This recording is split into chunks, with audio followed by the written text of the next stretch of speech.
Като в гаражна клетка мърдаш и се озърташ. Както и да мърдаш ти, в клетката си първият. Гаражна клетка тухлили, огънати гради, а звярат в теб не спи. Една стена, две стени, три стени, четири стени, а между тях и ти, и сянката ти отстрани. В теб гори, двигателят ти гори, усещаш въздуха си, от дишането трепти. Да намериш следа, твърде шик, твърда следа в стената, удари умрук. Зад метална врата те чака точният шанс. Пали двигател без ключ, бягай в точният час. Тъпчеш точно като Холифилд, за борба готов със стената. На клетката отваря се вратата, спри на завоя, живота ти е тест, а моя в гаражната ти клетка да се робя. Гледаш как изглеждам в кеш, да обереш дори последното, което имам. Но ще се спреш, звярат бяга, търси знака и в клетка живее, а ти си вътре вече с двата крака. Кой бяга? Гледаш как изглеждам в кеш, да обереш дори последното, което имам. Но ще спреш, звярат бяга, търси знака и в клетка живее, а ти си вътре вече с двата крака. Кой бяга? Светът е юмрук, а животът ритник, а ти си намерника в точният миг.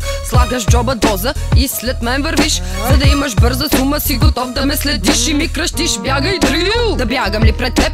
Със скорост тичам, напред със скорост падаш. Зад мен, мистър, ти бягаш, но живота си залагаш и пръв те отсичам. Кажи ми кой бяга? Мълчиш, но не за злато, златното мълчание. Златното правило е твоето страдание. Дори в клетка от злато да направиш интрига. Герой, но не първия, звяра в теб се надига. Не умееш да губиш, дори да има риск.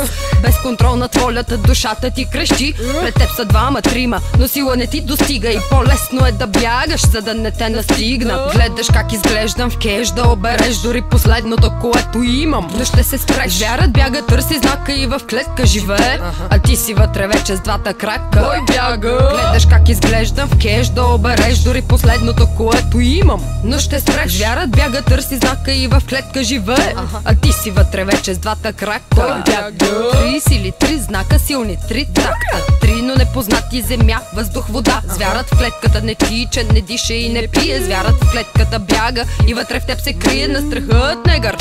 Роб на страха, а страхът негър остава за звярат храна. От кошмарната история те е страх и се спичаш. Срамът е по-късно от страха си, щом тичаш. Гледаш как изглеждам в кеш и звярат мен те гледат, ти си в клетка, а аз съм гледка. Щом бягаш от нея, няма къде да се скриеш. И зад металната врата срама си да покриеш. Защо бягаш? Кой знак търсиш? Къде?